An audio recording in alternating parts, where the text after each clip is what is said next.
So, hey, welcome back. This is episode 24 of the Part-Time Players podcast. This is a casual gaming podcast where two pals discuss the week's video games.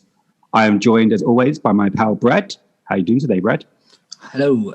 Yeah, really good, thank you. Busy week. Big launch. Don't know if you know about it. There was a big launch this week. Was there? Yeah. What? Did you get a new air fryer or? Yeah. No, yeah. I've just got a new fridge. So, a new fridge. Yeah. Oh, okay. I see. Yeah. How is it? We're going to do a full review of this fridge. Yeah. It's a candy fridge. It's a candy fridge. Okay. So does it cool? The freezing, like the specs? What is the specs of the thing and the design? It gets really cold in the freezer, but not as cold in the fridge. So shocking. Is that a spoiler? It's really good. Yeah, that's it. That's I feel like this is just going down a really bad path. Which is really it's just really bad. Yeah, we should just cut that out because it was terrible. It was. Anyway, how's as our listeners know, we don't do any editing on this podcast. So, it's until we get big enough. No. Yeah, until we get big enough, and we can hire an editor. Then this is how it is. So yeah. Yeah. Totally. Yeah. No. My week has been good. As obviously. PlayStation 5 Launch in the UK. I've had a bit of a nightmare Thursday. Got up. I had my old car was just sitting down the road, so I wanted to sell it. So I sold it to my next door neighbour, and he gave me the money, and he was like, "I'll come back for it later." So I was like, "Okay, cool." I thought I'll go down there, take all my stuff out, jump, because the battery was dead. So I'll jump start it, get it running, and then I accidentally locked both key and the spare key in the car, and the door locked as soon as so then I was standing out there in the rain for about 3 hours trying to break into my own car. Wow. And so pretty miserable morning. But then once I got in and got done it all and sorted it all out, the PlayStation had been delivered, so it was that made up for a little bit. Okay, that's nice. That's nice that it was there for when you got back. It was. How did you get into your car? I'm sure everybody wants to know. I had like a coat hanger, that didn't work, and then eventually the guy who bought it on you at all times. You just walk around with a coat hanger. And I was saying I'd be a really crap car thief. I just could not get into it. Anyway, the guy who bought it, he had like this like a stiff wire thing, and we kind of poked it. I had to take the door trim off around the window and get the little coat hanger in there, and then really hook the handle and opened it up. But yeah, it was an absolute nightmare. And while I'm at Nicole's, my girlfriend's posting pictures onto her story on Instagram, me trying to break into a car, and it's it's just what's a muppet. Bad day. I know. I take it everybody knows who you are, so there's no like neighborhood watch. Was people like watching? Like, is this guy? People was like that. Yeah, that all about the postman went past a couple of times, and people were just looking at me. Yeah, looking like I was trying to break into his car, but it was mine. So, moral of the story: don't keep your spare key with your main key. Keep them separate. Yeah, that's quite a stupid thing to do. Yeah, I know. Only an idiot would do that. I did feel like an absolute prat, and then to cap it off, when the guy turned up, I said to my girlfriend, "Tell him it was you that locked the keys in the car, so I didn't look like an idiot." And she did. So that was. She did. Oh well, that's a good girlfriend. That's a good sign. I was like. Tell him it was you. She's like, "Oh, I locked him in the car." I was like, she bloody locked him in the car." I was like, "I can't believe it. I cannot believe this." Blamed, threw under the bus. Yeah. So, but other than that, it's I've had this week off, and it's just gone so quick, and I've got to go back to work tomorrow, and I don't want to. So. Yeah, I know what you mean. It has gone really quick because I feel like all I've done is really play games since I've been off. I've been off since I had Thursday and Friday off. Yeah. And it's gone so quick because all I've done is just played PlayStation. Well, the morning I was just waiting for it. Mine got delivered by Royal Mail. And yours got delivered a lot earlier than mine. Did it really? Yeah. See, I feel like mine got delivered quite late, just because I was just waiting around for it, because I got two delivered to mine. So the first one that got delivered to me wasn't actually my one. It was the one that I was given to a friend at work. So then it was that dilemma of like, should I just, they're identical. I've got that digital one, that's a digital one. Should I just do it from this one? And the second one can be like their one because they're going to pick it up at lunchtime. But then it was like, then I was a little bit scared to do that because it was like, what if he wants to pick up a little bit sooner? What if he doesn't turn up? I've sent him a text saying your PlayStation 5 is here. And then if it doesn't come, I was like, I'm in an iron. I was thinking, do you know what? Any moment now, Royal Mail are just going to turn up. I know when it's just like any moment now goes by 10 minutes, 20 minutes, half an hour. And each time I'm looking at the time thinking, it's 11 o'clock now. It's 11:30. Like, surely he's coming at any moment now. It didn't come until like 12:30.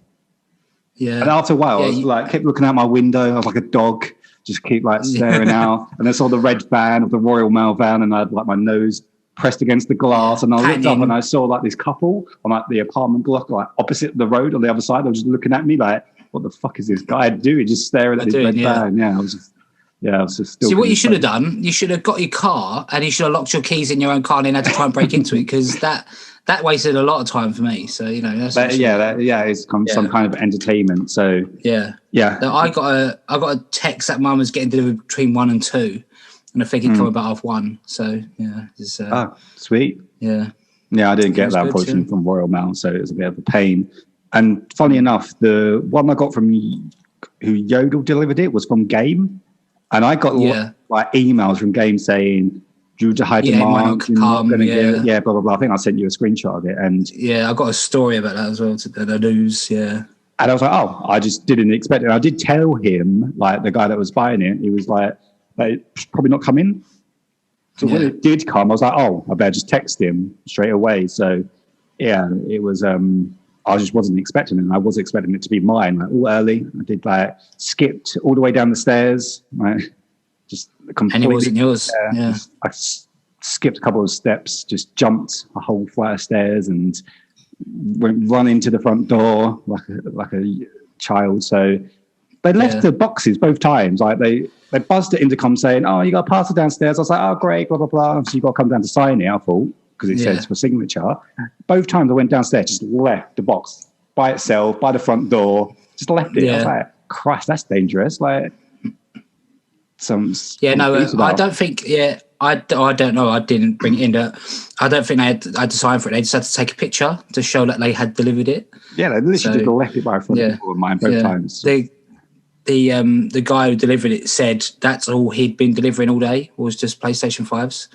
Yeah, it's just that's it. Yeah. So, but there is also I saw a few stories afterwards that some people have been opening their boxes and it's been full of like cat food and rice, where some delivery drivers have been, a little bit light-fingered and it's like been nicking them. So they give the box over, people take it in, open it up, and it's not got a PlayStation inside. It's got just random stuff in it to give it weight. Yeah, I saw a few of them. So they've been getting nicked by the couriers as well. So it's you'd be imagining how annoyed that is. Like this guy, he opened it up. He said he shows a picture on Twitter. I think he opened it up and it was like a box of Felix cat food in there. That's horrible. Like, really? Yeah, exactly. If you could have beef something, at least have the decency to not put cat food in, or at least put some I don't know, a bit of quality, like a bit of tuna or something. Yeah, it's like it's you'd get your money back because of the insurance, but you most likely ain't going to get another one. So like anytime soon. So that's pretty shit. Yeah, really bad for those people. Anyway, we'll kick it off with the news, and then we'll go on to the main topic, which is our PS5 impressions, and we'll go on to two kind of games that we've played, which is Astro Bot and Spider-Man. And we'll kick it off with the news. Do you want to start with your news story number one? Yes, so I will go. So I'll start off with the story we just touched on then about Yodel. So the night before the launch, you sent me an email you'd got from Game saying about they might not be able to get out to you because of courier issues. Yep. And they was blaming that such high demand. Game was blaming Yodel, saying you can't, we can't get them all out. So some of them are going to be missing the delivery date, and it might be Friday. Oh, they said they'd give an update on Friday, didn't they? Yeah. And then Yodel was going back, so it's not our fault. And then PlayStation said it was the size of the PlayStation. That's why they couldn't get them all out, because obviously it's taking up so much room. Oh, really? So basically, I don't know how many people it affected. I thought you didn't get yours, but obviously you got yours. I think they just kind of must have had to like a blanket email to everyone just in case you didn't get your get yours delivered. Yeah, they did send another email a little while ago, because clearly they must have got loads of backlash from it, and they were basically saying kind of almost backtracking. It was like, oh, although we kind of said that you might not get it, that may not be the case. You could get it, just wait for your tracking thingy. It was like, you could get it today, or if not, you'll get it the latest Friday. So they did send another one following up saying like, oh, don't worry, you could still get it. But then when I got the tracking email, like past midnight, it said you're getting it tomorrow, but because it was past midnight, it was like, oh, it's tomorrow, clearly now Friday, not the Thursday. But it did still come, and it came really early. So, they were just clearly just overwhelmed by the amount of demand, isn't it? So yeah, but the thing is, though, they knew how many they'd sold. They knew it was going to be high demand. You just kind of think it falls down, and Game as well. Game is like the biggest. When you say who are you saying? They who's they? Well, like Game, Game should have, Game. That is the one and really the only, game shop in the UK, and they're the ones that fell down with the deliveries. So, I don't know. Yeah, it's another whole fiasco of filtering and. I see. I don't know if Game are entirely to blame. They're probably partially, but I feel like you've got to put the blame on the carrier. If they contracted them to say we're going to deliver your PS5s for like this store, you would the carrier to organise that contract, in a fashion. Exactly. Like, is it on Game? It's definitely not on PlayStation, and I don't know if it's on Game. Maybe they should have used two carriers. I don't know. Maybe they should have used Yodel and DB. I don't know. Do you know what I mean? Because maybe Yodel just never admitted that they couldn't handle it until the last minute. So I don't know. It's business stuff, isn't it? And people wanting to. But oh well, it's unfortunate thing. I think everyone's got them now. If there was a delay, I think they were saying basically it was like it most likely be, if it's not Thursday, it'd be Friday. So yeah, exactly. Exactly. Cool. You done with your news story? This is just basically saying about how many again. The demand, like Curry's and PT World and John Lewis had sold out by lunchtime on Thursday. I do know someone who managed to get one off Amazon on Thursday. Oh, really? So that was like a stroke of luck, and it got delivered on Friday. So, just saying about the only place really you can get them at the minute is eBay, and they're very, very jacked up prices. So yeah, I did try going on to the Curry's website, and it was just completely you couldn't even get on. It was like a queue, and also because I wanted to test it out, like I said last week, whether or not I could get on the website and see if it was available to like put in, but I couldn't even get on the website. And I was just like, I'm not ordering it, so I'm not waiting to try and get on this thing. So it was very difficult. I told a couple of people that did want one, and they were kind of being quite casual about it, like we said before. And I feel like they were like quite actively wanting one, and they ordered it from that Game and stuff. So. But a lot of people got like the delivery date of like, I think it's the 5th of December or the 8th of December. I don't know. It's early December, basically. It's like the next batch of where they're going to be delivered. So, people have got them if they were like actively really wanted one. So talking about people that said they knew someone, what happened with your brother? He didn't get one. He didn't try and get one. He said he needs to get a new TV. So, he's not going to, until he gets a new TV, he ain't going to get one. So. Did his contact not come through? No, I don't know. He just, because I just said to him on Thursday, I was like, did you get one? And he's like, no, I'm just not going to bother. So I was like, okay. So he's going to wait to get the TV and then, get it then. Okay, cool. Anyway, my news story number 1 is about Hitman developer IO Interactive is making a James Bond game. So they teased on their Twitter page. They've got a little teaser, which is quite cool. It's just basically the theme tune of James Bond and him shooting down the barrel of the gun type thing. It's called Project 007 so far. It hasn't got an official name. It's just their code name. And it's basically going to be a brand new story. They're making it from scratch. It's got nothing to do with like any of the Daniel Craig or anything like that. So it's going to be a unique story from them. And it's... I think it's a really good match made in heaven, really. Obviously, IO Interactive, if you don't know, make Hitman. And obviously, they got Hitman 3 coming out January next year. I don't know if it's got a confirmed date, but I know it's January.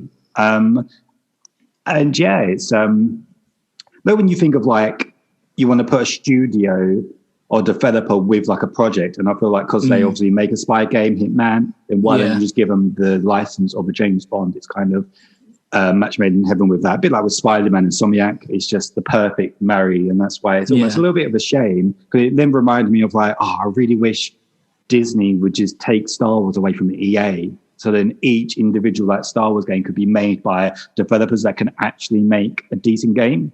Like if you want to get a Knights of the Old Republic, you want to give it to a CD Projekt Red or a Bethesda or Insidious, I don't know, a team that can make a fantastic RPG, because I don't know, BioWare has kind of lost their magic at the moment. So yeah, I think it's great stuff. I can't wait to see a bit more. It's only a teaser, but yeah, are you excited for this? Are you interested? Yeah, I never played GoldenEye. I know that's the big Bond everyone goes on about Bond game everyone goes on about.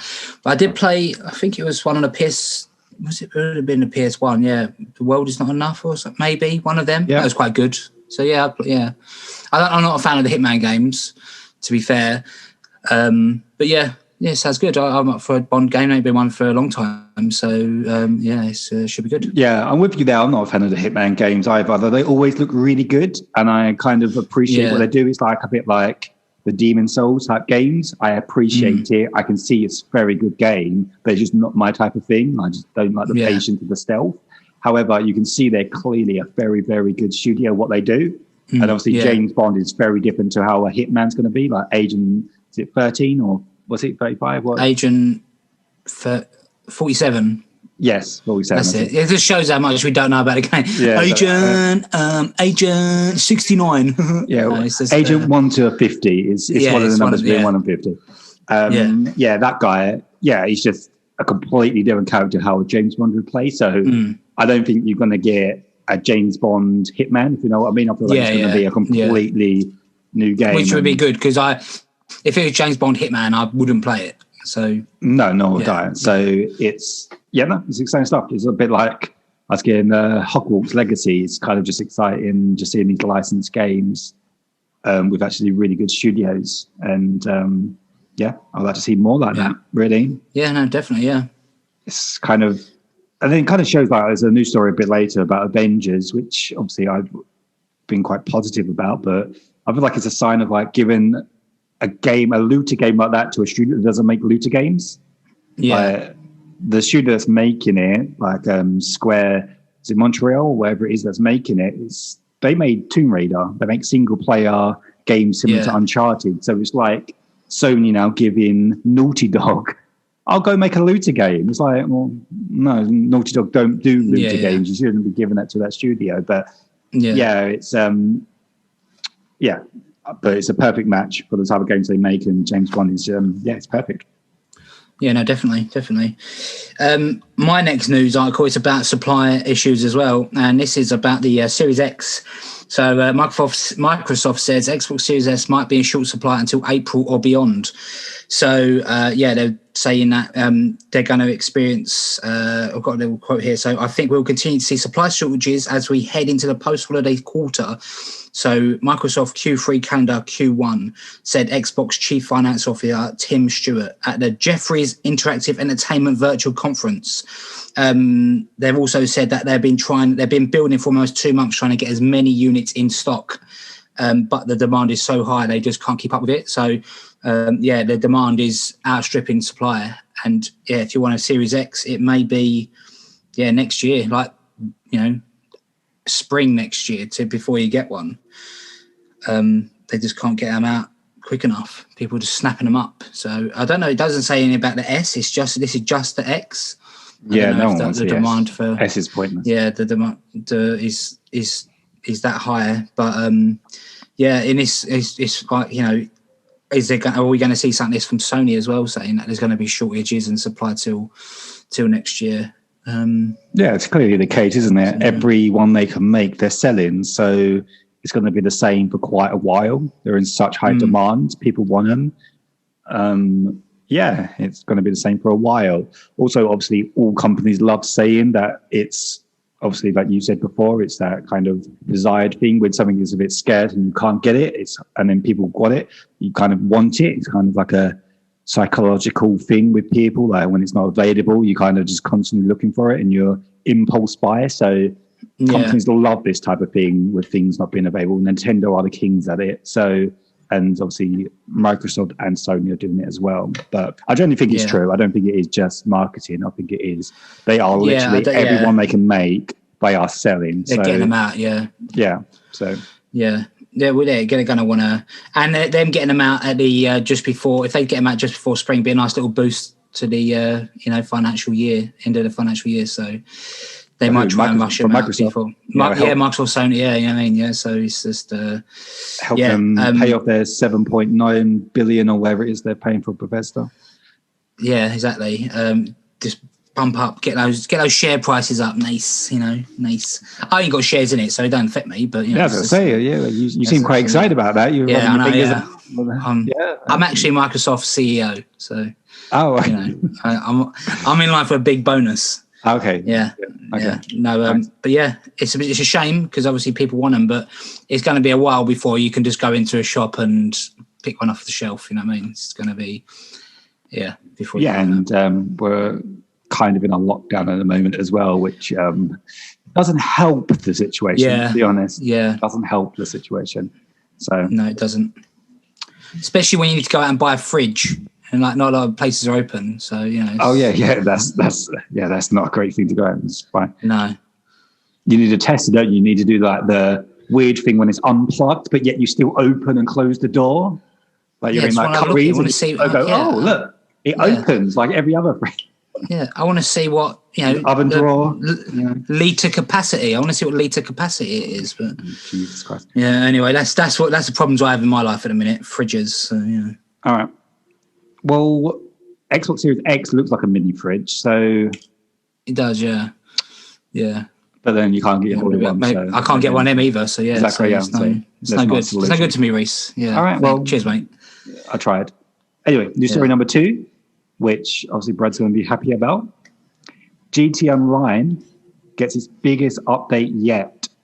So it's added a new location, a tropical island, and a heist, which is coming December the 15th. It's what to say about it, Brad? What to say? It's I've just seen a lot. I saw this online, and I was looking at the comments and that, and a lot of people are saying like, I know it's still such a big money maker and people love it, but a lot of people are saying like, it's cool, but can we please have GTA 6? A lot of people want the new GTA now. It's been 7 years. Yeah, 7 years. So come on, let's even if you just announce that you're doing it or something, it's I don't know, but then we also both said when we found out about this, hey, we could potentially go jump in on GTA Online. So this is how they get you. Reese. I like you say, I don't like it, but there we are saying, oh yeah, come on here, let's have a go. So I want 100% next year when it becomes free to play and it separates itself from GTA 5. That's why maybe it's a bit of a ignorant statement to make, but I don't think this actually affects GTA 6. Just because I view GTA Online now as a separate thing. Yeah. I don't see it as GTA 5 Online. It's its own GTA Online, Yeah, it is its own game that's just going to keep going for years and years. It's never going to stop. Yeah. And I think GTA 6 will be a separate thing, just a single-player game, which we'll get in some time in the 2030s. But it's a separate thing now, and it will be separate next year. It will be free. I will download it. You will download it. We will play. We will get bored, and then we'll give up again.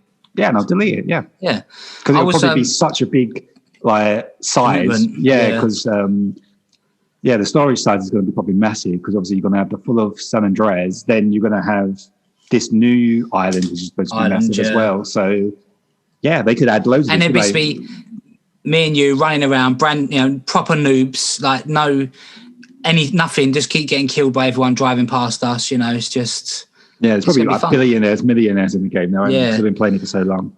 I saw my nephew yesterday and he was playing it, and I was like, "What are you playing?" He was like, "Oh, GTA Online. I'm doing a diamond heist or something." And I was like, "All right, cool." And I was thinking, I don't know what that is, but I was like, "Oh, yeah." So yeah, it's just People love it. For the casino one? That might be the casino one. But it might have been the casino one, yeah. Casino Heist or something, maybe. Yeah, he was doing something. But we'll give it a go when it comes out free next year, like you said. Jump in and then just jump out again. So, yeah, cool.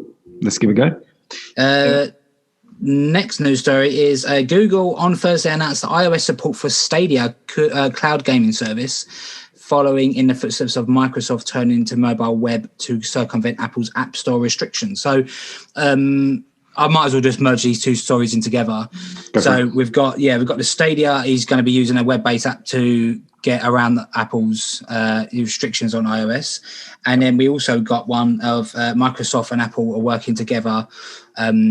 Microsoft and Apple working on Xbox Series X controller support for iPhone. This is different. Sorry, this is support for iPhones and iPads. So this is just so you can sync up your Xbox Series X and S controllers to your iPad. Because I know you can do it now with my Xbox One controller. I can just connect it to my iPad and play whatever.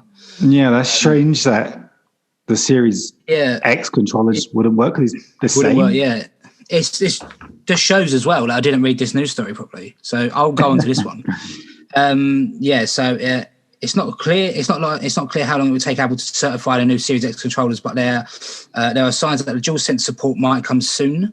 An Apple insider reported recently that iOS 14.3, which is currently in beta, appears to include behind-the-scenes support for the PS5 DualSense controller. Apple hasn't mentioned the DualSense in its support note, but hopefully it doesn't take the company a year this time to include support for the DualSense and new Xbox controllers. So it's kind of, I just saw this, I skimmed it and I thought, this is for xCloud, but it's not. This is literally just for connecting your Bluetooth controller to your iPad. I just I call me naive, but I just assumed you'd be able to do it anyway. But I think if you want to. I think it automatically works on Android. I think it's just iOS where it has issues. Oh, okay, yeah. Well, I was playing GTA San Andreas a little while ago using my Xbox One controller, so that worked. That worked fine. The only thing you have to do then is you have to resync it with your Xbox once you've taken it off of your iPad. Okay. So So that was a different. I'll go back to the Stadia news story after your one because that's completely different. Turns out it's completely different. Oh, okay. Yeah. My final news story is about Marvel's Avengers. They had a war table where they did a deep dive into the next DLC expansion. No, it's not expansion, just DLC stuff, which is obviously the Kate Bishop stuff, which obviously we promised to get. Originally, it was supposed to come at the end of September. Then they pushed it and said it's not coming now in October. We're going to just push it for early November. And we've finally got a release date, and it's actually coming on, did I write it down? The 8th of December. Okay. So it's kind of a massive kind of fuck up for them. Delay. However, it is quite a big update and it's quite promising what they're adding to it. And they just need to keep this momentum going because I feel like we've had this break from it now. As soon as it hits 8th of December, you need to give us new things like nearly every month going forward. If we have another long break, I think it will kill the game. People are just going to lose interest, Yeah. Sorry. So basically, they just showed you that you're going to have new mission. It's going to be basically you're playing as Kate Bishop, and it seems as if the mission is where you're trying to rescue your mentor, which is Clint, obviously the original Hawkeye. Mm-hmm. And along the way, obviously, they added Nick Fury to it, and there's a new enemy type called the Super Adaptoid, where he seems to be able to adapt to and use all the Avengers' powers. So whatever Avenger you've got in your party, the enemy type can actually use your powers against you. So if you've got Thor, he then has a hammer. If you've got Captain America, the Adaptoid then has a shield, and he has all the same abilities of what you have, which is a little bit similar to what Taskmaster could do because he could learn what you were doing as you go along. And the longer the fight went on with him, the harder it became because he actually decided to learn what you could do. And I was playing as Black Widow a lot in the end, and because one of her powers is that she can go invisible. He then learned that ability, and then he could start going invisible, and he was like attacking people. And so it was kind of like, oh shit. So it's kind of interesting when characters do adapt and change in this game. But they showed a little bit of gameplay. Kate Bishop looks really cool. She can like teleport. She's got like this quantum shift thing with a bow and arrow, and she can like shoot an arrow and then you can like press a button prompt, and wherever the arrow is, you will teleport to it. So you can like shoot an arrow at an enemy like across the room or whatever, and you'll just like teleport to it. And she's got like a sword, and it just looks she just looks really cool. She can like teleport when she moves and stuff. So I can't wait to jump in. And they said about this is the first operation. This is chapter 1. They plan to release them regularly. However, they never gave a date of the next one, which will be Clint Hawkeye, which is the second one, which they said is coming early 2021. But I hope it's January. It has to be January. If it's February, March, April, it's just too late for it. It needs to keep the momentum going. There's a lot of people now that kind of already lost a bit of interest, haven't they? So it's 100%. Because there's nothing to do. Once you hit level cap, there's nothing to do. I don't know what happened to the raid. I know they said they were going to delay it because of obviously the passing of Chadwick Boseman, and obviously he was supposed to be in Wakanda and Black Panther and all that stuff like that, and they completely.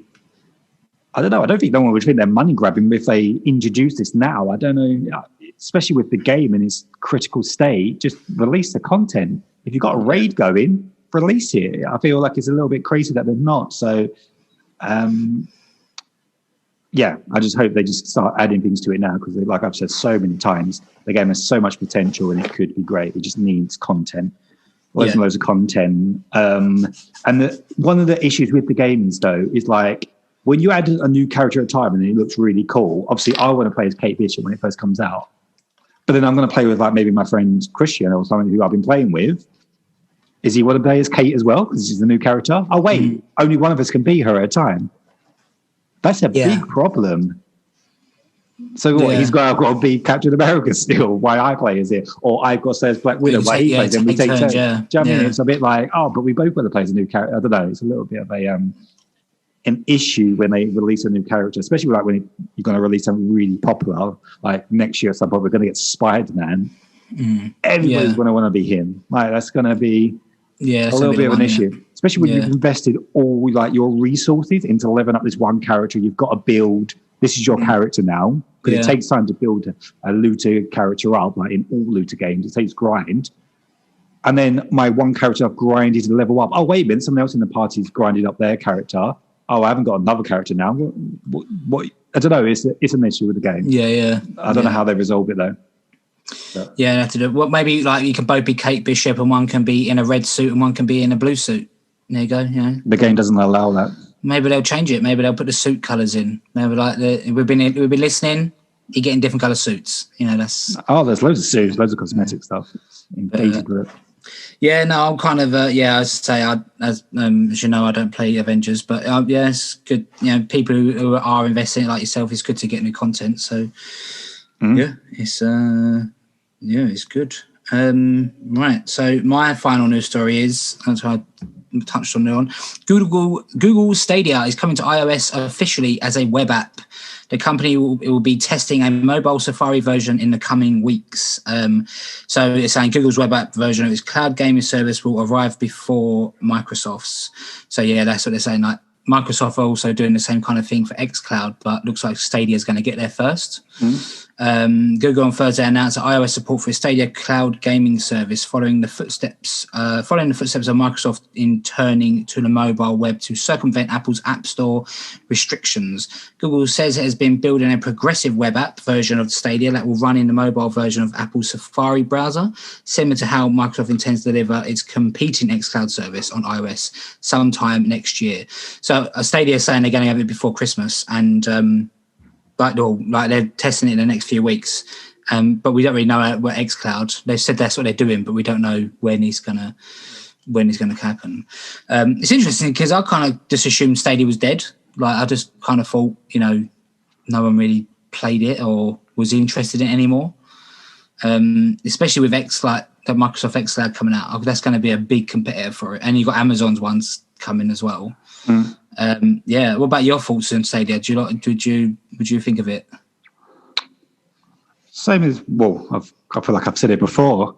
It's just early technology that's beyond its time. It's the same how I view VR, and I feel like too many people are just too premature to say it's dead or it's done or it's over or it's failed. It's Google. Come on, like the second biggest, richest, powerful company in the world, they can eat this loss for probably 20 years and it wouldn't even scratch any of them. Do you know what I mean? It's by the time, in 5 years' time, 10 years' time, consoles won't be a thing. Probably 5G will be completely rolled out everywhere. Everybody will have probably minimum speeds around the world as like 500, 1,000 megabits per second, wherever you are. And cloud streaming will just be a thing. VR will be a thing, completely wireless, like Ready Player One. It's the future. It's just early days. We're back in the 80s with the first console, and we're playing little ping it, Pong, whatever it's called. Yeah, exactly. And now look at the fucking game. For 30, 40 years later, look at it. It's we've actually got like movie level fucking stories where it's incredible. It's just it's the future. It's got here, Google is using its 1 year anniversary as an opportunity to touch fresh Stadia statistics.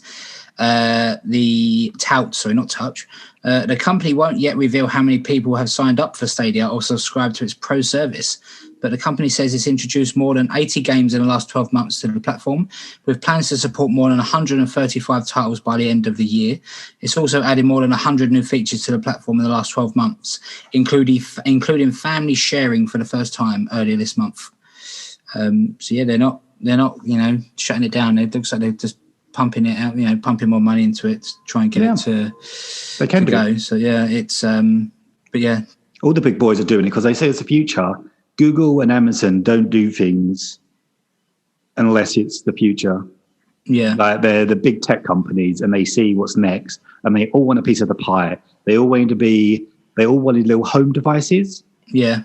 So Amazon was the first in the market with Alexa. Then Google Home come along. And now Apple wants a piece of the pie with obviously its HomePod. They all see little trends on what is the future, and cloud streaming and cloud gaming is the future. And they all want a piece of the pie. And they want to get in early. And a part of being early, a bit like what we're having, like you said before we started recording, and with issues with the PlayStation. Whenever you are an early adopter with anything, there's teething issues. Yeah, exactly. Yeah, just sometimes you don't think it's going to happen, but it does. Like I've had. I don't know, everything. Like iOS, for example, I don't know if you've been having issues with iOS 14, but I've got a bug on there which keeps logging me out of my email.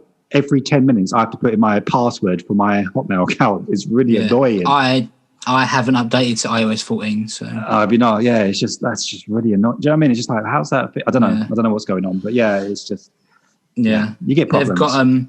They've got a promotion coming up. So if you pre-order Cyberpunk 2077 before December 10th, or buy the released version before December 17th, we will get a Stadia Premier Edition bundle, which includes a Stadia controller and a Chromecast Ultra for streaming Stadia to the TV.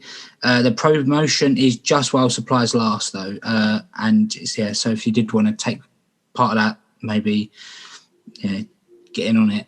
So. Yeah, and the first one to make it more convenient to get on will be the winner, I think. The winner, yeah. Because keeping it on the stick, I know probably a lot of people got it and a lot of people in the Android ecosystem, but for a lot of people that are in the Apple ecosystem, like me and you, I have no reason to ever buy a Google Chrome stick. I know I'm never going to buy one because I'm fully in the Apple ecosystem, so I wouldn't buy it for Stadia. But if it was an app, like I said before on my TV, I would download it and I would give it a go. I honestly would. It's just there's no convenient way for me to access Stadia at the moment. Yeah, I've got a Chromecast. I had the Chromecast for like streaming to my streaming Netflix and that to my TV. So I have got a Chromecast.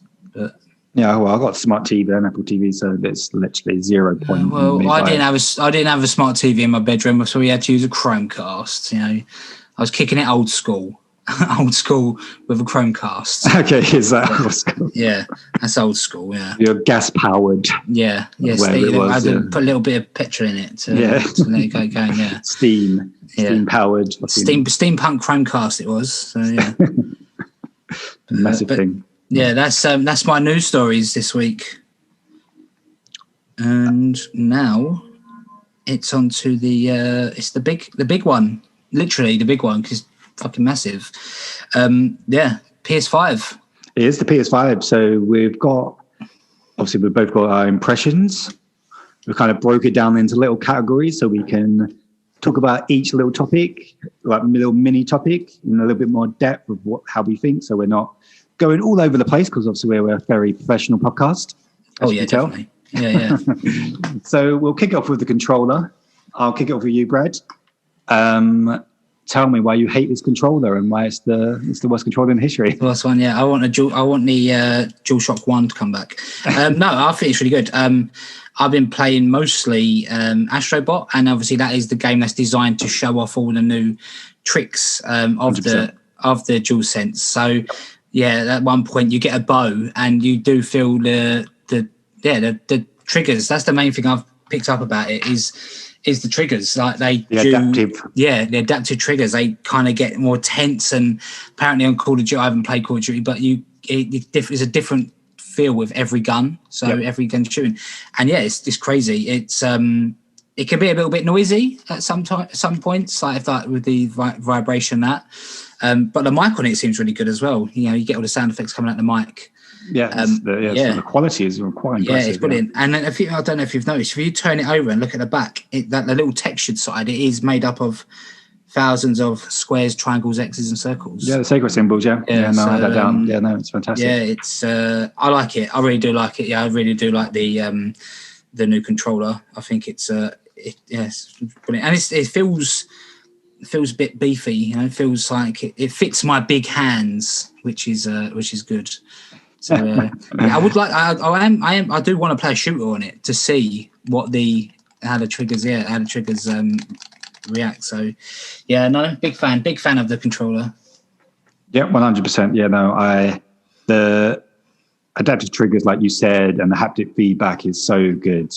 And Sony kind of must have thought it's such a nightmare for them to release this console this year with COVID and restrictions, because how they're describing it just doesn't give it justice, and it's kind of exceeded all my expectations. I was expecting it to be good. But when you first hold it and you feel that tension, like you said, on them triggers, you're like, holy shit. Yeah. And then when you're playing Astrobot, obviously we'll talk about Astrobot a little bit later, a bit more depth, but depending on what texture you're walking on, it feels different, like on the underneath. Yeah. Like you're walking on sand, you're walking on grass, snow.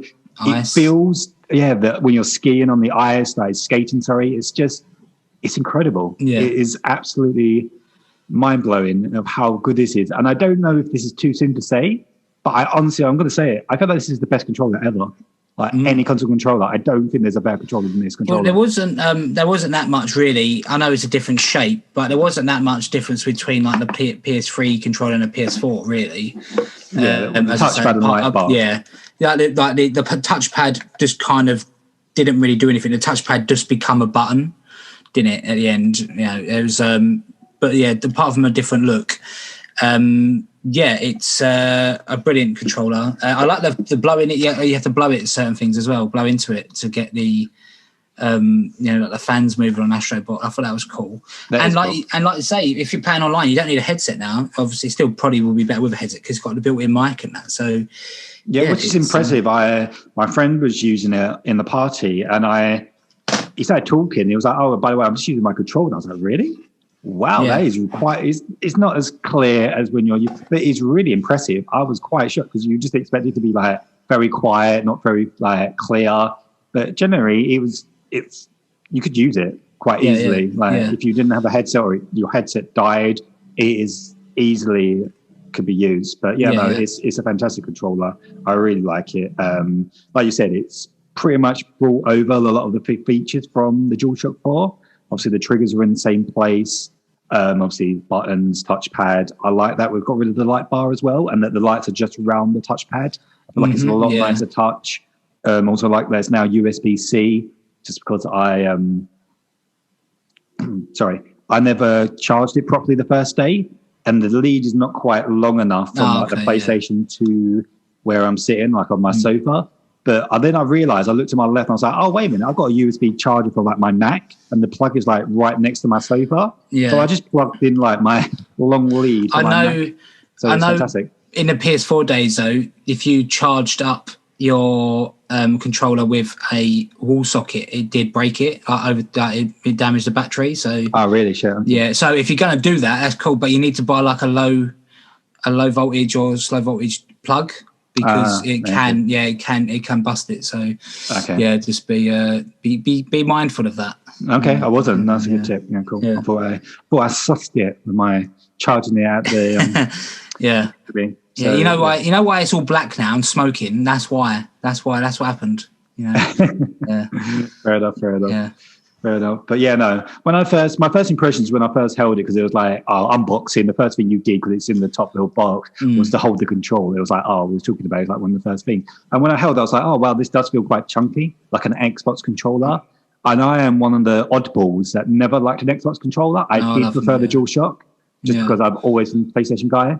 And I was a bit like, oh, okay, this does feel a little bit more like an Xbox controller than I wanted to. But as soon as I turned the PlayStation on and I started playing with it, I got instantly used to it. And then I went back and held the DualShock 4, and it felt so like light, cheap, and horrible. Like, I don't know if you held the DualShock 4 since playing, but I love it. It's the best controller of all time. I'm saying it. He's called it. Making big claims. It is. Yeah. So the next one, and we've got a little discussion. We've got console design. How do you feel about the design of it? Seen a lot of videos online of people saying, "This is how you spray paint it black. Oh, do this to it, do that to it." I'm just going to leave it white. If they do release any blades in the future, I might buy them. If not, from the time being, it's white. I don't. Yeah, I'm fine with it. It's absolutely. Yeah, I'm not putting nothing on mine. Yeah. What I will do though, the same as you. Yeah, if they release like a special edition God of War, or I don't know, a game that I really like, and it's like side things that look great, I will buy them 100%, but only if it's like some kind of a limited edition, special edition thing that you can buy, and I want it. So other than that, it's. What did you think when you got it out? Was you surprised by the size? Or? I was thinking. I did. Yeah, it's like, wow, it's a big boy. It is large, but I knew it was going to be. I knew it was going to be a big console, so I wasn't too surprised. And I've got it standing up, so mine's vertical. It's good. I know I did text you saying, how do I get the screw plug out? Because I don't have fingernails, so I couldn't get anything in it. I couldn't get no purchase to get it out. Do you not the bung underneath on the bottom of the console. Oh, okay. Trying to get that out, and I was like, do you not push it in and it pops out? No, I had to get someone else to get their fingernail in and pop it out. So, that was it. And I do like the fact that you screw the stand on, because it does feel really secure now. It's I quite like the design of it, to be honest. I think when it lights up around the edges. I'm not a massive fan. I don't really like the big fins, but the more I look at it, the more you fins. The blades, blades, whatever. Fins, fins, blades. The collar, the big shirt collar on the top of it. All right. So I'm looking at it now, and it's cool. I do like the little PlayStation thing in the corner. I think that's pretty cool. I'm happy with it. I'm not like I'm desperately wanting to get new blades or paint it black or red or whatever. No, it's the same. It's just staying as it is. Maybe I'll put a stick on it at some point. I don't know. It's But at the moment, I know what you mean. Yeah, I was same as you. I think it's obviously big, but all we've been hearing all this time is how big it is. It's big. It's massive. It's the biggest console. Blah blah blah. So I was expecting to open a fucking wow when I opened this box, and yet I was still surprised by the size. I know it was weird because I was expecting it to be big, and then I picked it up and I was like, "Oh, okay, this is fucking big." I don't know why I was a little bit surprised. I wasn't really surprised, like you said, because I was expecting it, but yet it still surprised me.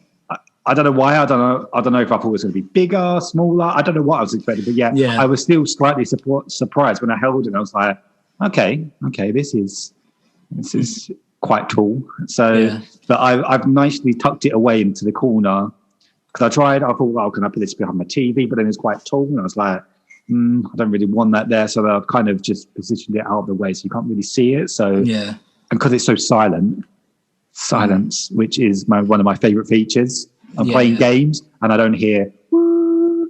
I might have to buy myself like a not blowtorch, but some kind of like put a Hoover on or something. Do you know what I mean? Just to make you feel at home. I feel like I'm missing that sound. Yeah. Just it's just silent. It's fantastic. I don't really know where I'm going to put it because I don't want to put it horizontally and put it in on a shelf because I want it to be get the air.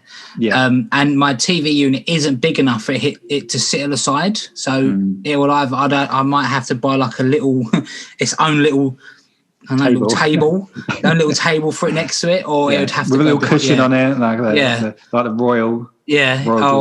Or I have to go behind the TV.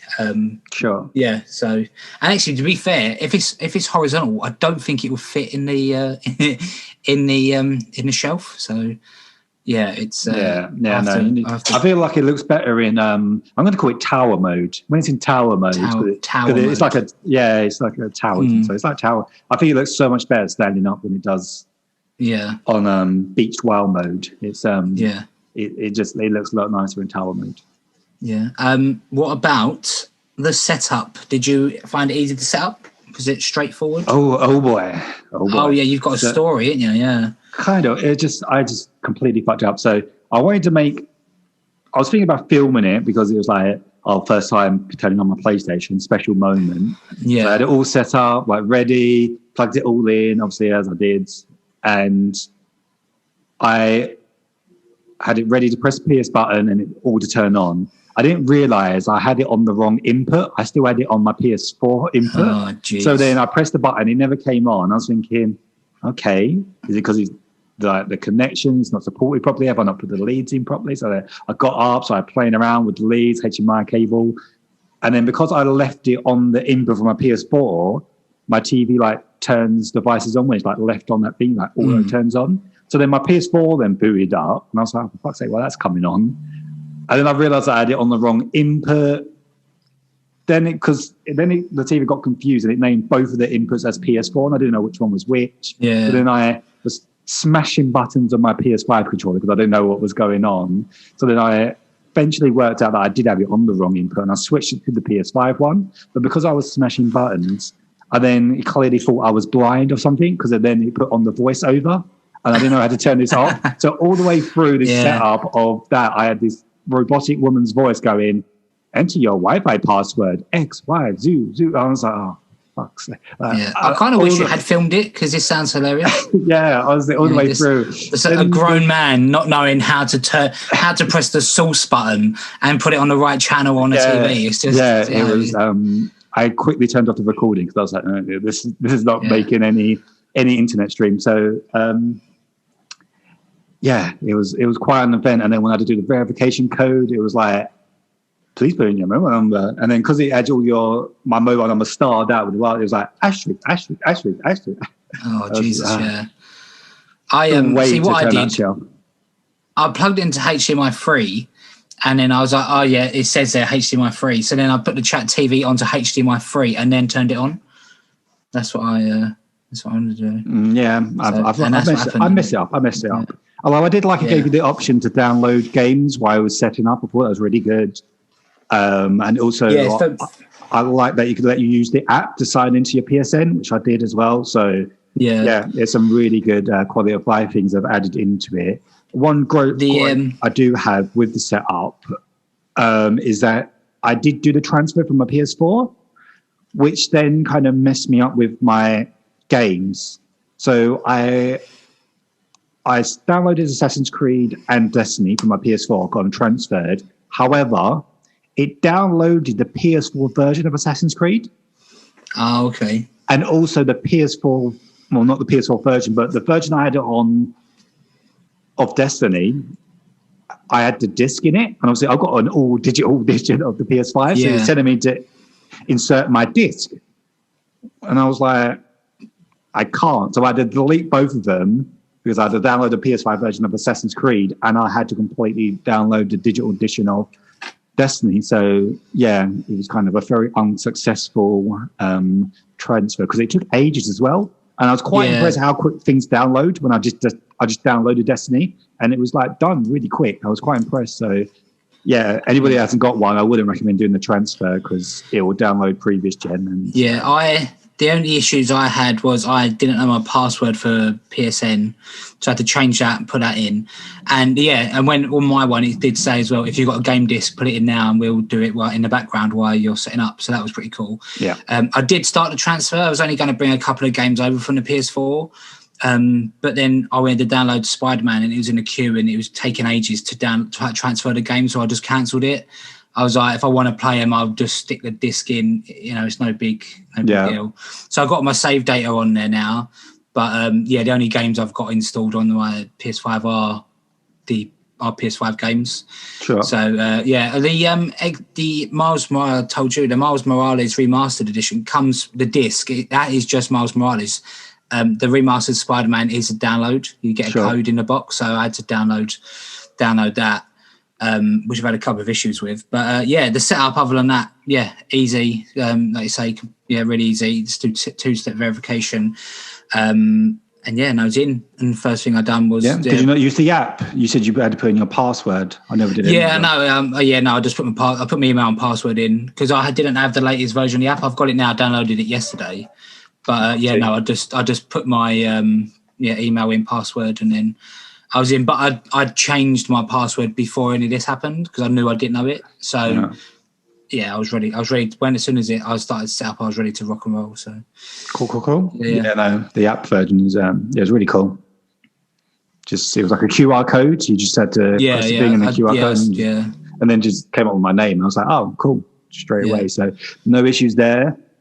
Although I did have to cancel, same as you, I had to cancel the transfer because when I did go onto the library, it was showing that the PS5 versions weren't downloading. I was like, surely that's what's downloading. So then I pressed to download them, and then they both got errors, like Destiny and Assassin's Creed, just because they were in the transfer thing. And then I don't know if I fucked it up because then it completely disconnected from the internet and it wouldn't connect.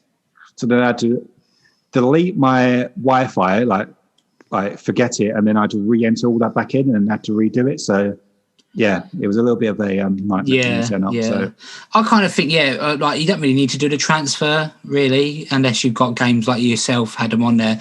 I was just going to transfer over Fallout 4 and The Witcher, but then I kind of thought I ain't going to be playing them anytime soon, and when I do want to play them, I'll just put the disc in and do it that way. So I'm not too fussed about the transfer. But other than that, easy. It was nice and simple. Yep, no, certainly, definitely. Next one we've got here is the UI. Ooh, UI. What's your takes on the UI? I do like it. I kind of want to. I did go press the customize option, because I wanted to customize it. Obviously, I don't like the trophies. I'd rather have like a trophy tab on like a trophy tile where the games are. I know you can go into settings and under your profile, go onto your profile, and go onto the trophies that way. Or each game has got their own trophy stats on the homepage. But I'd like to have. I like the PS4 did. I'd like to have my own little trophy. And when I went on customize, the option wasn't there. So it's. I think it should be on the quick. Gripe I didn't like. Yeah, I've got the same gripe, except for I want it on the quick menu. I just want it there. Or even if it was on the quick menu, it'd be good. Yeah, you have to scroll over to your profile, go in that way to have a look. Yeah, and then it takes you back to that screen. I don't want to do that. I want to stay in the game because generally when I'm hunting for trophies, I'm in the game. I don't know. It's sometimes on the card or the activities or whatever they're called. I think they're called cards, aren't they? But you can't customize or change those. Where I would like the trophies just there, and sometimes they are, sometimes they're not. Yeah. And it's kind of like, okay, I wish that was a thing that you could customize. If not, I want the separate trophy being in the quick menu, so I can just pop that up. Oh, there's my trophies. There's the list of what do I need to do next, rather than, like you said, go into your profile, goes out the game. I know it's quick to jump in and out, but it's I would like it was in the quick menu, which I'm sure will come with an update. It's an early build. Yeah, most likely will do. Yeah. But other than that, it's kind of it's very, very, very reminiscent of the PS4, with a few little, obviously, like they say, the cards and that. But I like the UI. It's easy to navigate. Like I've said before, I don't like the Xbox UI. I think it's terrible. So it is easy to navigate. And then once you find out, like me, the trophies, once I find out where they are and that, it's easy to get to them. But it would be good if it's in a quick menu. But I think it's good. I like it.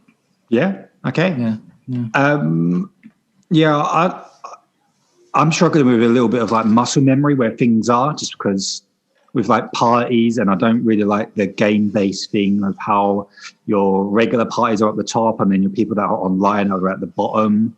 Because I tried to find like one of my friends that I haven't played with since getting the PS5, and he just wasn't on the list. It was like, where are you? Just had my regular like Destiny parties because that's all I've really been playing lately. So things like that, I feel like they just need a tweak on, and it's also just getting used to it. It's just like, how do you leave a party? How do you join these certain things and things like that is a little bit confusing at first. I like the quick menu. I like the little switcher thing. It's not quite quick resume like what they've got on the Xbox, but because the SSD is so quick to boot up between certain things, it's really, really impressive. I'm so impressed by the SSD. Just like games that I was playing on the PS4, just to see how quickly they boot up, like Destiny, for example, it's just, it's night and day how quickly you get into the game, how quickly you load into things. Like I was saying to you before we started recording, it used to be a thing where you had to question whether or not you could go into like your character if you wanted like change a weapon, change your loadout, change what super you're running, whatever, when you're in like a mission, because you're going to get shot by ads and you could die because it takes like 40 to 50 seconds just to load up. This is just instant. You press start, you're in, you change it, it's in and out instantly. So things like that, it's just little quality of life things for games that have not even got their next gen upgrade yet are fantastic.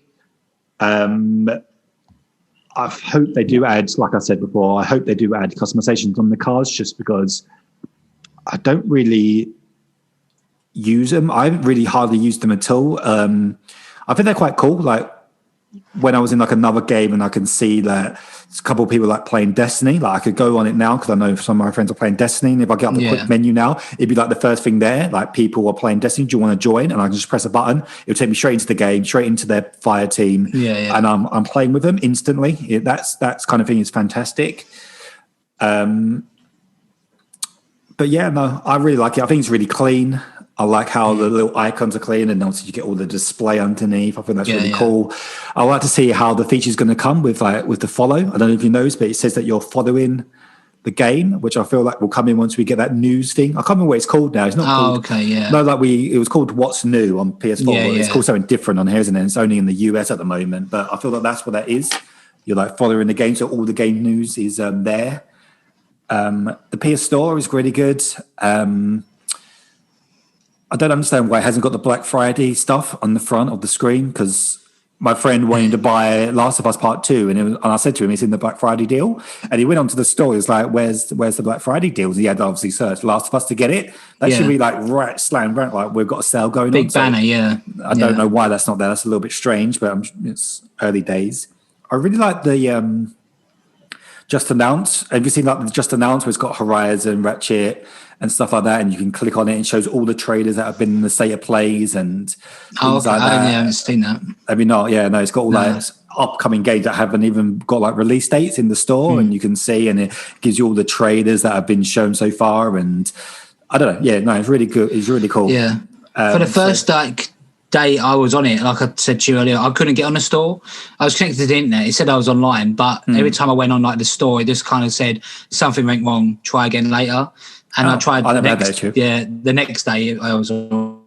Yeah, I've never had that issue. It was just the only issues I've had is networking issues with parties, like being kicked out and stuff. So, okay, cool. So we had a little pause there. We had a little bit of technical issues with Brad's Steam-powered broadband. So my internet service provider isn't very good. So okay, there you go. Anyway, we'll move on with the show. So yeah, we're talking about the UI. I've only got one more thing I wanted to say about it anyway. Was about the shared screen. So I did have an opportunity to try that out with another one of my friends that has a PS5, and we're both playing Destiny, funnily enough, and we decided sharing each other's gameplay, and we had it in like picture-in-picture mode with like a little screen in the bottom corner, and we're just basically doing the strike, and we're just watching each other play while we were doing it. So it was quite cool when you like, if you did die, you had like something to watch rather than just seeing your ghost and just float around in the middle of the thing. It was quite good, and I can imagine it's going to be good when you're like doing a raid or something like that, because you can put it onto the side of the screen, like you probably saw in the breakdown video, and you can have like up to like 4 people like watching all their gameplay at one time. So yeah, it's probably going to be a better use than just watching people. But yeah, it's a really cool feature. They unfortunately don't allow you to do it with like media apps like YouTube, Twitch, because I would like to have Twitch on sometimes, or YouTube, and watch something on there. So I'm sure that will come with an update, and maybe if you're like doing collecting, it'd be good to have the little video playing in the corner. That'd be pretty handy. Yeah, definitely. I don't know if YouTube will stop it, because that's part of their premium about having things in picture. That's why I know they've tried stopping it on iPhone and stuff. Like with the app, you can't do the picture and stuff unless you have YouTube Premium. So yeah, I think Google have been a little bit awkward with that. So hopefully the feature does come, and I don't see why it can't. I'm sure Twitch will do it because they seem to be a bit more accessible with it and stuff like that. So yeah, no, I hope so. And I hope it comes out of your friends list, not your friends list. Sorry, I hope you can do it with all your friends. Yeah, out of your party list. So. Yeah, because I was going to watch you yesterday while I was playing Assassin's Creed, but I had to be in the party, so we didn't. Because I suppose the alternative to that is if someone was actually streaming. So if I did put it on like YouTube or Twitch, you could then watch it through that. I guess that is the alternative there. But yeah, it would be nice just to be able to just share gameplay, because I'm pretty sure you got that feature in PS4. You could just share your gameplay, and anybody on your friends list could just watch it. I'm pretty sure that was a thing. So, but the UI as a whole, I think I feel like it's a great foundation. So there's a lot of things missing, like folders and maybe themes if people want that. And there's certain things that I would like to change, like customize, like we said, the cards and add in trophies. But overall, I think it's great. I like that the PS Plus app is separate as well, which kind of shows that they're probably going to flesh out the collection and things like that, and it's a completely separate thing from the store. I think that's quite cool. Yeah. So, it's a good start. I like the games library as well, like the little tiles and things like that. But yeah, no, it's really cool. I like the look of it. Yeah, no, it's reminiscent of PS4, but yeah, like you say, it's got more stuff built on top of it. So yeah, it's great. Yeah, I enjoy it. I enjoy it a lot. So do I. Yeah. It's great. Anyway, Astro Bot. We'll talk about the games now. Yeah, the games we've played. So I have played a little bit of Spider-Man Remastered. I've played some Assassin's Creed Valhalla, but the game I've predominantly been playing is Astro Bot, which I didn't think would be the case. I kind of thought I'll give it a go. But it's such a fun game. And my girlfriend as well, she loves it. She's been playing on it. She's really enjoying it. So I think she's probably been like playing it more than me. So if I put it in rest mode and went out or something, come back, she'd be on it. Like, she'd be playing it. So I really, really like Astro Bot. Really think it's really good. It's just pure nostalgia as well. So it's kind of like it's like a big tech demo, isn't it? Kind of. Yeah. And it just shows off everything that you can. It like utilizes everything that the DualSense can do. It kind of shows you. It shows it all off. So, and it's just like a fun little platform. And you kind of unlock artifacts, and the artifacts are all the different consoles. So yeah, from the PS1 to the PS5. So yeah, it's brilliant. I really enjoy it. Yeah. What about you? Do you like the game? Yeah, I think it's fantastic. It's definitely exceeded my expectations as well. I did obviously plan to play it because I knew it was the showcase for the controller, like you said.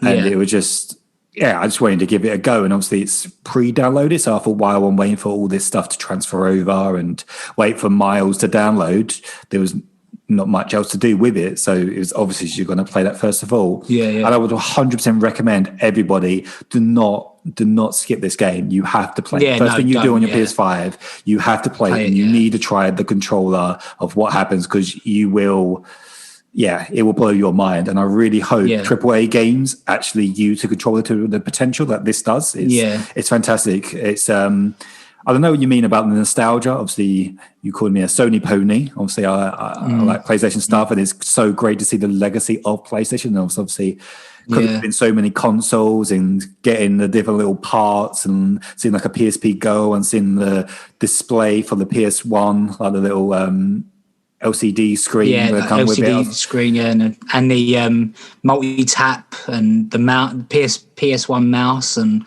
and it was like there's one thing, PS Pocket, and I was like, I've never seen that, and it had like PlayStation Pocket, and underneath it said it was big in Japan, so obviously it didn't maybe get that big over here, but sure, yeah, and like when you get to the end of each, so there's 4 worlds to begin with. You got PS1, PS2, PS3, PS4, and when you get to the end of the world, like when you got to the end of the PS1 world, and you got all the big old school TVs, and you can hear the startup for the PlayStation 1 playing in the background, and it's brilliant. It's really good. The PlayStation 1 when it came on the TV, I get chills every time I hear that sound. So it's fantastic.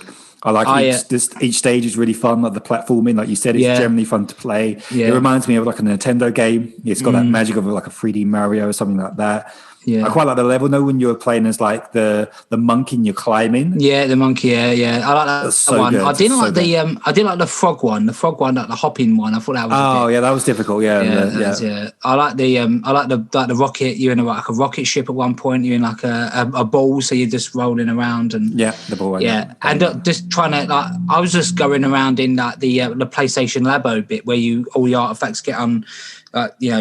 Turn up once you've unlocked them, and I was just pressing stuff and doing random stuff, and some trophies pop in. Like you get a trophy for opening the PlayStation 1, and it's just walking around there, just doing random stuff.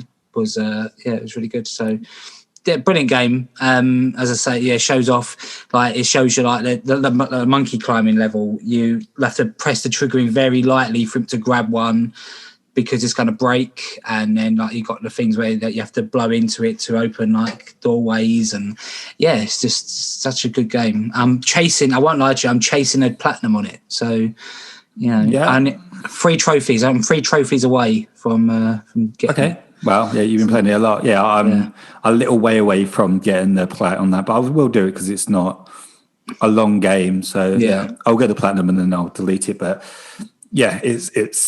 it's a fantastic game.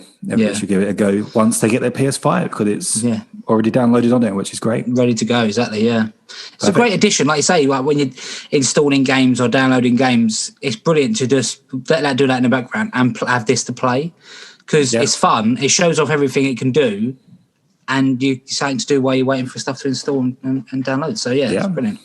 Great addition. And it's a better exclusive than anything you can get on the Series X right now. It's mental. Do you know what I mean? So it's great stuff. And if you're a fan of PlayStation or had anything PlayStation, you're just going to love the little Easter eggs of the little film crew where the actual Astro bots are doing little scenes from other games and stuff. It's so cool. Yeah, I saw Horizon, Ghost of Tsushima, Tekken. I saw a Tekken 1. Yeah. I jumped down this little bit you wouldn't necessarily see, and there was a crash. There was one of them wearing a crash hat. Saw a few of them in there. It's pretty cool. No, it's cool. Really good. I will definitely try and get the plat for that as well. So we'll both go for that. Spider-Man. So I've only played Miles, and I guess you played Remastered. So yes. Do you want to kick it off with your thoughts? Remastered? My Remastered, it looks really good. I haven't Noticeably better. I haven't got a top spec TV, so it probably wouldn't look as good as what it does on yours, say. But I've also had a few issues. There was one where you're in the lab and you kind of go around and you can do the little mini games like rewire stuff, circuits and all that. Yeah. And as he went to pick up the pad, it froze for a bit and then it kicked in again. I was like, right, okay. And then another bit, as I went to leave a door, it just froze. It just froze. Nothing would happen. The TV started making some weird noise. And in the end, I couldn't do anything. I had to unplug my PlayStation from the mains for it to work. Christ, okay. I don't know what happened. I've done like the first mission where you fight Kingpin, done all that. It was fine.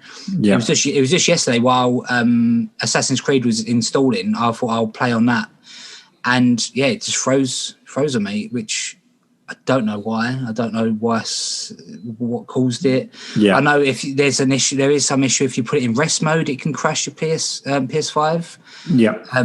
But it wasn't in rest mode. I booted it up from being off. So it was playing the game. Yeah. Yeah. I don't know I don't know what was going on with it, but so far what I've played of it, it is good. I do want to. I might just I know I haven't completed the end of Remastered of the original Spider-Man. Sorry, but I might go in and play a bit of Miles Morales because it does look it's there in front of me, and I'm like, oh shit, I do want to play it, so I might go in and have a little go in it.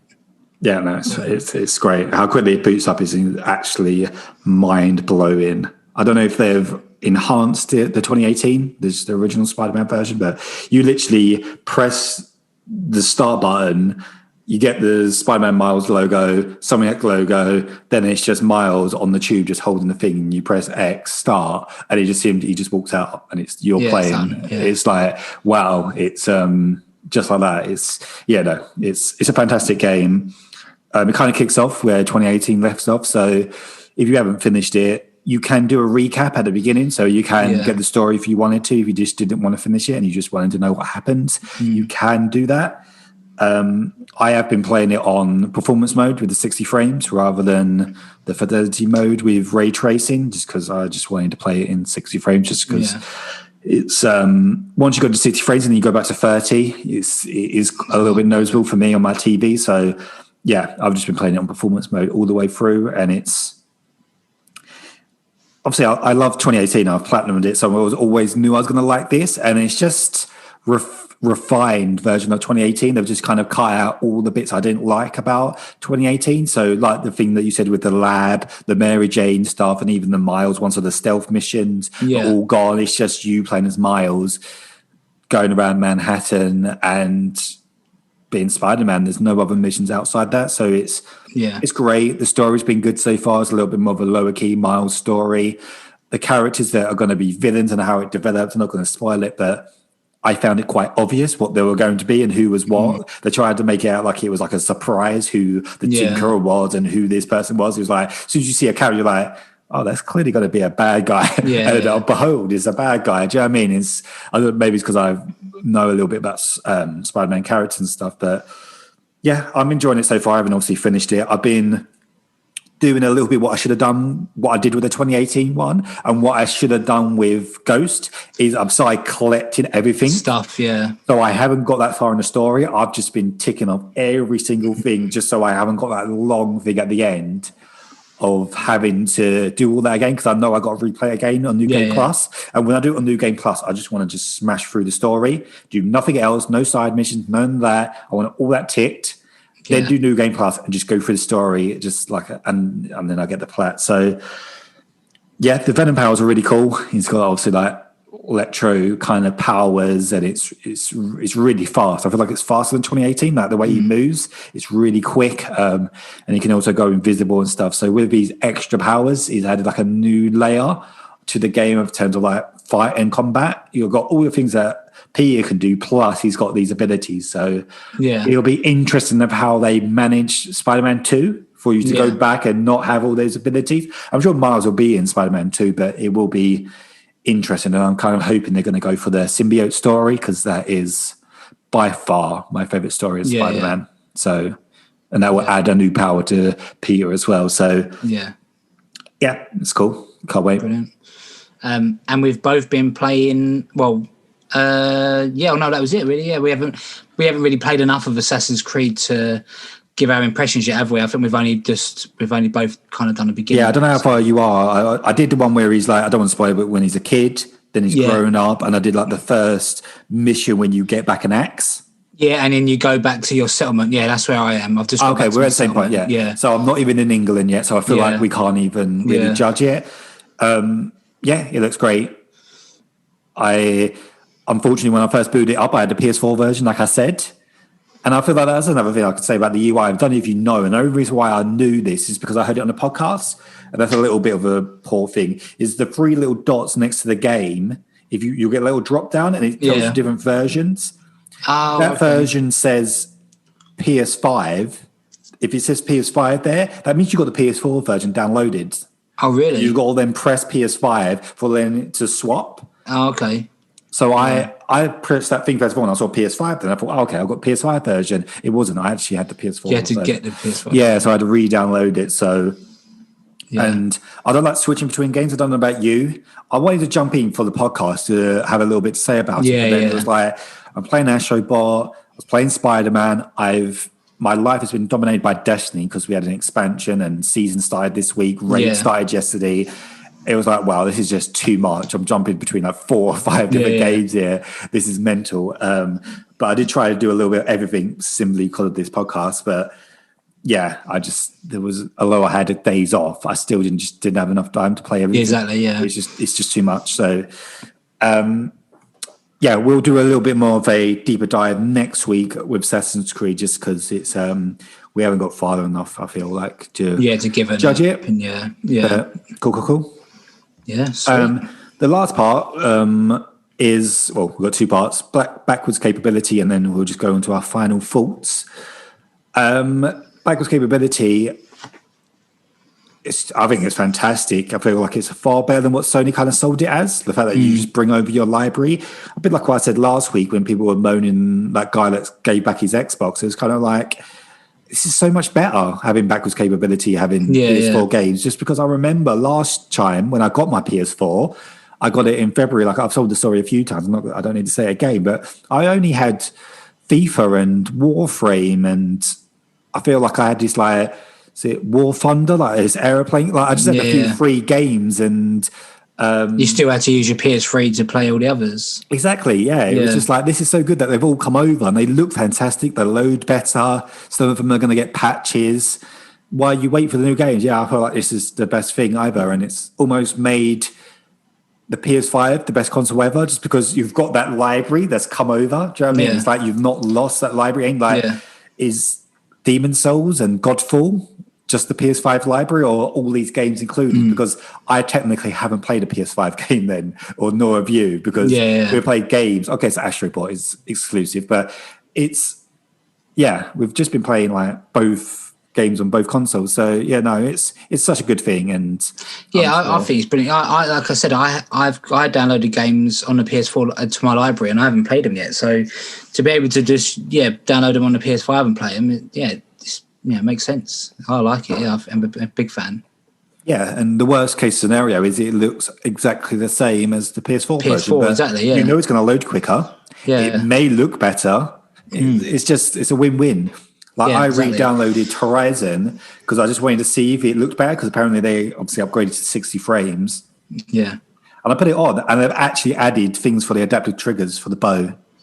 So I'm like, my fucking God, I can feel the tension. It's not as good as Astrobot, I've got to probably admit. It's not as strong, and I'm sure they will, hopefully, I'm really hoping that they do really push it a little bit further for the new Horizon. But it was there. I could feel the tension. Every time I was pulling the thing, there was a little bit of pressure and stuff. And apparently they did it with Last of Us Part 2. I haven't tried it myself. My friend that did download it, he he played it, and he said he couldn't feel anything.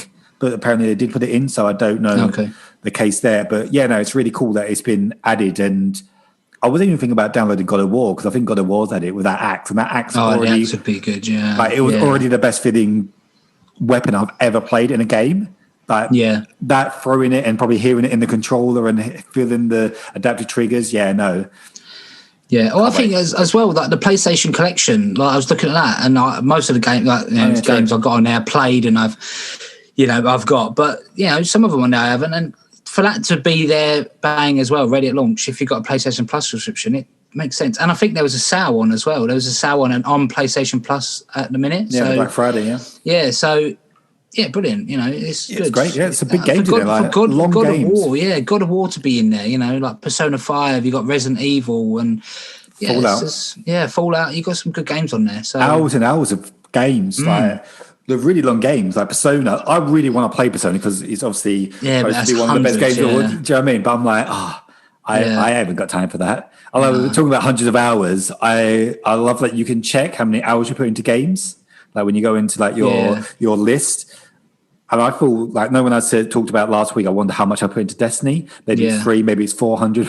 I think mine was like 800. It was 801, I think it was. 801 hours into the game, which is fucking loads, isn't it? It's mega, but it's nothing compared to the people I play with. They're like 1,500 and silly, like thousands and thousands. So it's so cool. What's your final thoughts then? I love it.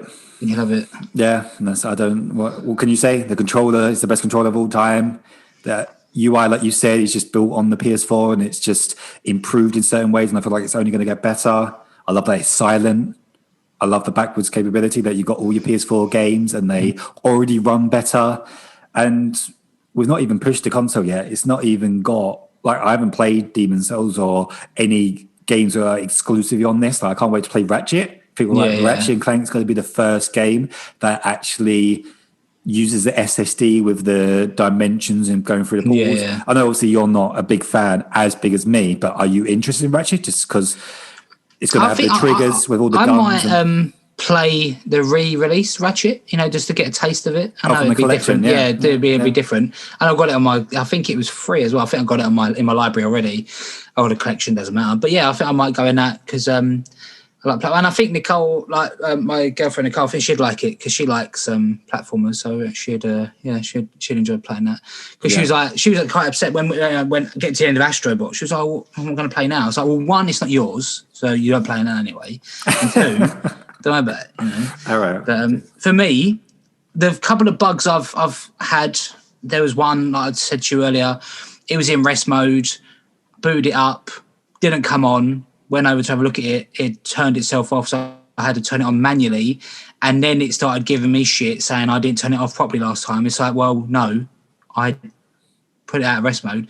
So that and the Spider-Man freezing, I'm going to play Spider-Man a bit more, and hopefully it doesn't happen again. But yeah, that was a little bit, because you are hearing about there's some bugs and certain games are crashing and all that. So yeah, I suppose I've been lucky so far. I suppose I can go off now and it's going to completely just blow up. So now I say this, but I've been quite lucky. The only thing I've had is being kicked out of a party. Is like the worst thing, and the worst time that could happen is probably in a raid. And I was doing World's First last night in for the raid. And obviously, you need constant communication when you're doing a raid because you need to be knowing what you're doing, what's happening, where to go. And when you're kicked out of a party and you can't hear what's going on, that was the worst that's ever happened. Like the worst moment, and it did happen. It happened to me and my other friend has got a PS5 that was in the party. Everybody else on PS4 was fine, but all the PS5 users got kicked out. So yeah, that's literally the worst thing that's happened. Other than that, I've literally been alright so far. Yeah, I've had no bugs or anything, but all I've played is Destiny, a little bit of Assassin's Creed and Spider-Man, like I said. So, yeah, maybe it's just bugs in certain games, like the remastered version, I suppose, and things like that, but I'm not sure. But, yeah. Yeah, because I know issues playing Astro Bot's been absolutely fine. And I know it did come up, actually. It did, when we was playing Astro Bot, it come up, there's been an error, close application, and had to close it down. So interesting. I don't know, maybe it's, maybe they'll do a patch or something to get all these bugs out. Have you updated it and everything? Yeah, it's up to date, it's fully updated, yeah. It was like, as soon as when I was setting it up, it came up, there's an update, do you want to do it? And I was like, yeah. So, but Assassin's Creed yesterday, that was all right. I didn't have no issues with that, so... Yeah, maybe. Yeah, a few bugs at the beginning. I'm sure it will. A few updates will sort that out, and if there's any bugs in games, I'm sure they will be patched out as well. But I'd update my controller as well. Did you get that prompt update? Yeah, I've got to update my controller. Yeah, I had to do that. Yeah. So, yeah. But overall, I think we're both fans of it, and if anyone else out there, listener, have got any thoughts and have got one, let us know what you think. And it's been good. I'm gonna play it a bit more today. So if you're going to score it, what would you score out of 10? Out of 10 at the moment, I'd score it because of the issues I've had. Some of the issues I would say 8. Okay. Yeah, because the few little issues I've got. Yeah, so cool. Yeah, I'll go 9. 9 for me, a solid 9, even 9.5. I feel like you can't give anything a 10. If I could, I would give it a 10, but I would give it a 9. There's literally I can't. Other than a few UI things that I feel like they need to tweak, I can't think of anything that I can fault it for. It's a game console that plays fantastic games, and I can't fault it. Other than a few UI tweaks. PT Player Certified. Boom. There you go. Yeah, stamp of approval. Yeah. There you go. Yeah. This week we haven't got The Mandalorian because someone didn't watch it. Yeah, so Brad, what we will do, I watched it. I know what happened. So what we'll do next week, we'll do like a double episode. But that brings us on to our next topic anyway of the podcast, and that is this day in gaming. Sure. So another one of my favourites this week. We've got Pokemon Gold and Silver was released in Japan on the 22nd of November, 1999. So, long time ago. 21 years ago. Jeez, I feel really old. Really old. Once again, I've not played this, so all the way for you again. Yeah, so basically this is, you're playing as a new trainer, and this time you're in the region of Johto, and you've got it's basically the same as the other one. You've got the 8 gyms to do, and then you've got to go fight the Elite Four to get become Pokemon League champion. You have a rival again. This time it's like some thief who steals Pokemon. Yep. And all the gyms are different. So obviously, like in the first one, you had rock, water, grass, fire. These ones have got there's a bird. I think the first gym's a bird type. The third gym in, I can't remember what, a Goldenrod City is this is all what's on top of my memory as well. I'm not even looking at, you had a gym leader. Okay, we get it. You're a dork. Yeah, I am. Yeah, she had normal type Pokemon, and the only thing that's good against normal back then anyway, I don't know if it still is, was fighting type. You didn't really have a chance to get a fighting type Pokemon before you got to her. And she had like some Pokemon, you beat them, and then she had a Miltank, and it kept using Rollout, and it was quite hard to beat because you had Rollout, and then it can drink it's got like a recovery move where it drinks some milk and gets his stats back, and it was just really tough. But yeah, I think the Elite Four on it is a little bit more difficult as well. And this game as well, this was released on Game Boy Color. So it wasn't full color, but it was better than if you did play it in a Game Boy Color, you could tell the difference. Obviously, the animations were a little bit better. And one of the best things about it, you had 100 new Pokemon, which was really cool. Once you fought the Elite Four in Johto, which no Pokemon game has done since, you could then travel back to Kanto and do the other gyms again. Sure. Travel around Kanto, go to Mount Silver, and if you go down to Mount Silver, you actually can fight the trainer from the first game. So I think it's Red. I think his name is Red. Cool. And he's tough. He's got like level 90 Pokemon. He's got level 90 Pikachu. He's got a Snorlax, and I never beat him. He's a tough son of a bitch.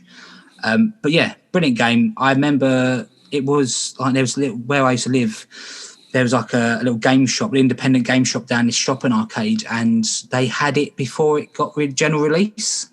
So I went to a school trip to Germany, and this boy in one of the years above, I was in year 9, he was in year 10, he had it, and I was playing on his, and I was like, I was like, where'd you get it from? And he told me, and then as soon as I got back from the school trip, went to and bought it myself, and got a silver version, and just loved it. Yeah, and it had little nice little features. So on the red and blue and yellow, if you caught a Pokemon, you had to remember if you caught it or not. Whereas in Gold and Silver, if you already had it, it did show a little Pokeball next to it. So little things like that just made it, little improvements.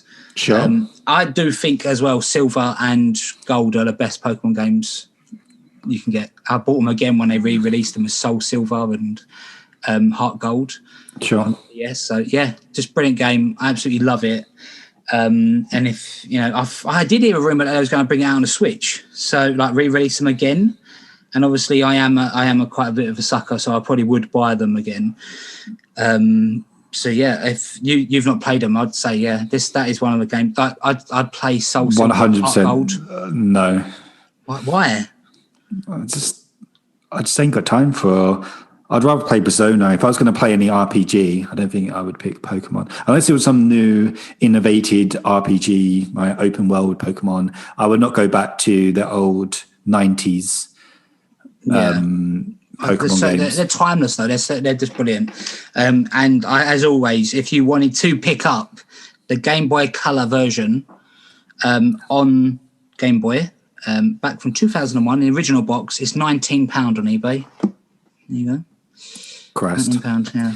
There you go. So for people not to do. All right. Well, yeah. I love it. Wait for a remastered version on the Switch. I'm sure it'll come. Yeah. Or I'm sure it'll be a part of their new Game Pass that's coming in April. Maybe, yeah. Yeah, that'd be good. I'd definitely be playing. Be all over that. Yes. Love it. Yeah. And I may give it a go. If it's on a Game Pass thing and I don't have to buy it, I may give it a go. I would buy them again. I wouldn't. I don't think I'll just. It's just a time commitment. No, you just got to pick and choose your battles, and that's a battle that I need to stay away from. So I do have an update on the Metacritic scores. So no, I bet. No. Oh, no. Just want to leave it as it was with you winning. Yeah. So we do have an update with Sackboy. Obviously, with previously it was tied at 78, and it has now moved to 80, which is bang on what I predicted it as. So, what's the time frame here? How long are we giving them to? We said a week, didn't we? So, are we going to go back and look at all the other ones then, and retrospectively change them, or? We can do. I feel like they're concrete. All the others have kind of stuck because there's not a lot where we've kind of predicted it as close, and it's kind of gone way above or way down. That was one of the ones where we were quite close with it. So I can certainly go back before we confirm the winner next month, to make sure that it is correct. All right, if you're happy with that. Yeah. We also got the scoring for Hyrule Warriors, which obviously we can wait for next week for the final confirmation. However, I don't think it's going to be even close. So you predicted it will be 90. I said 89. And like I said last week, after playing it, I don't think it was going to hit either of our scores. And it was even lower than I thought it was going to be. So it's currently sitting at 79 when I checked. What was I thinking? Why the fuck would I say 90? One idiot. So yeah, I feel like it's quite safe that I've won that one, unless it gets a miracle turnaround there. But yeah, it's quite safe.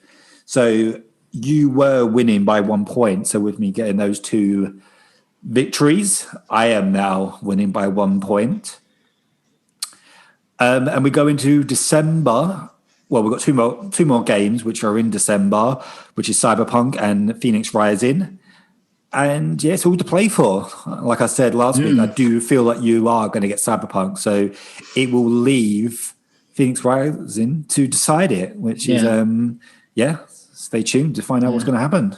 Yeah. The most important thing Phoenix Rising is going to do is our competition, Yeah, we'll see. Okay.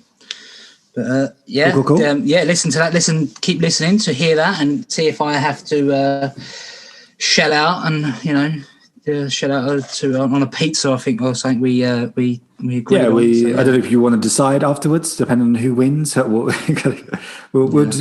need to make a decision. Yeah, maybe a pizza or something.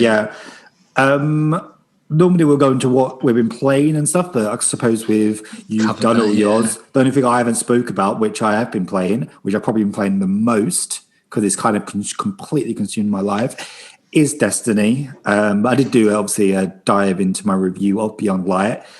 It hasn't really changed much from last week. They have, like I said last week when I said they didn't really explain about the darkness and things like that, they have introduced it more into the season, and the season did start this Tuesday, which has been great. They've added new characters of all the brought-back characters and like a story from like years ago from Forsaken, with Aldrin who killed Cade and he's now the Crone, he's back. And yeah, I want to see how that story develops, and they're reusing some old locations which need to be used. And obviously the raid came out yesterday as we're recording, and I was a part of World's First. We wasn't going to do it because we never had a team, and I wasn't really going for it because we decided that we try getting a team together and we just couldn't. So we did want to jump in just to see what the enemy type is, because there was obviously, it's always like a secret. You know nothing about it. It's not in the trailers. Yeah. They like to completely keep it a complete secret. So when you go into it the first time, it's like, oh, wow, what is this place? What it's going to be?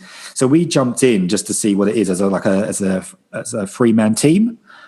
And then another 3-man team hit up one of my friends in the party and said, oh, we've got a 3-man team. Do you want to like join up? So we got a party of 6 so we can do it.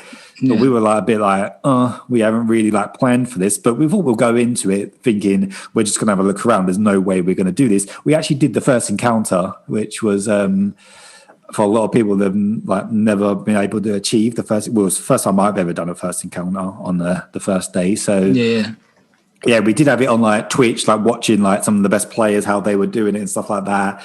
And then we got to the second encounter, and after hours and hours of seeing these like people that are like best in the world, they were like on it for hours and hours. It was like, wow, we've got to wait for a guy to do this, because it was the mechanics of doing it is quite extreme. But like I said, it's the best, some of the best content in the game, and some of the best gameplay I've ever experienced is doing raids in Destiny by far. Just the level of like communication you need, and everybody's got a task to do, and you need to know your job, and all 6 players need to do it flawlessly, or you're going to foul. And I love raids. I love Destiny, and it's fun stuff. They also unlock this new exotic weapons now, so there's so much to do. It's just now I've got to do these like long grides to get this fantastic this sword that looks like a Final Fantasy sword. Okay, yeah. That's kind of like it's like a chainsaw, but it's like this massive sword, and it's got like blades, and it goes through like barriers. So there's like certain enemies that have like these champions that are some of the hardest enemies, and they have like shields and barriers that you have to have like mods equipped to your weapons. Although they've upgraded now, it's equipped to your armor, but only way you can shoot through the shields is if you have these like mods equipped.